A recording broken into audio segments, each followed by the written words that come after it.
All right, so what is your favorite food? For some of you, this may be a hard question to answer. You may even be saying to yourself, pick one food, just one food. I could never pick just one food.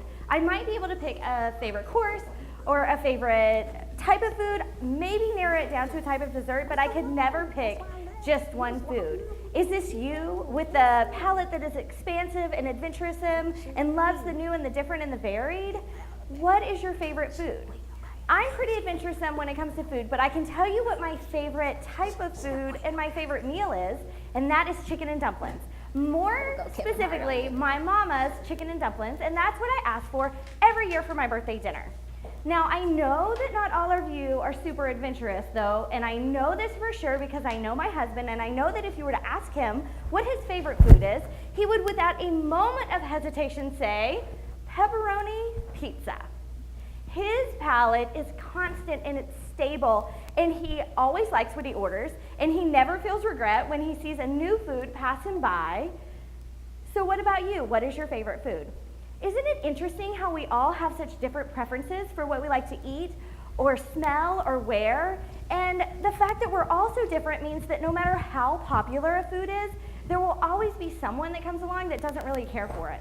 Maybe the taster doesn't understand it, maybe the taster hasn't taken the time to really try it, or maybe the taster just doesn't have the palate for it. And the same is true for you. Not everyone will like you. Not everyone will, maybe they don't understand you, or they're afraid of you, or they just can't put their finger on it, that they don't like you. And this can be sad and this can be hard, but you know what? When someone doesn't like a certain food, the food doesn't get upset at all. In fact, if someone doesn't, so you don't like lobster. Lobster doesn't care, lobster doesn't get his feelings hurt, lobster just goes out and finds the person that wants to dip him in butter and eat him. Lobster spends no time worrying about the haters. Instead, he spends all of his time focusing on the ones who want to eat him. And why do we spend any time focusing on the doubters? So I have the honor and the privilege of managing a Facebook group that is full of people who are dreaming to become flight attendants, and they believe that they're going to one day soar, and they believe that the sky is the limit for them, and I believe that too. And I cheer for them, and I hold their hand, and I encourage them, and I'm the one that is cheering the loudest when one of mine is victorious. And in exchange, they do the same for me, and they thank me, and they encourage me, and when I fail, they're there to pick me back up. And we have a really happy thing going on over there on the internet. So why are there still tears? I'll tell you why. From time to time, someone comes along that doesn't particularly care for me because they have what I like to call a delicate palate, and they just can't stomach me or my success, and they feel the need to tell the entire world that they just don't like my menu.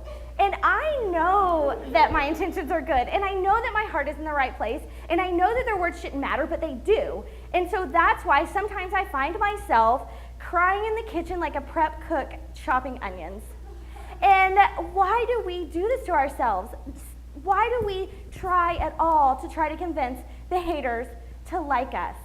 You know, the good news is, even though someone is going to come along that doesn't like you, and that's the bad news, the good news is, no matter what happens, and no matter who doesn't like you, it is not your fault. So let's take food again. If someone doesn't like a food, is it their fault? No.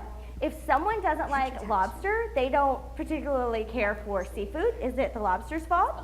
If someone doesn't like a light as air souffle just because they don't care for chocolate, is that the souffle's fault? Or what about a perfectly balanced glass of red wine's fault and you just happen to prefer white?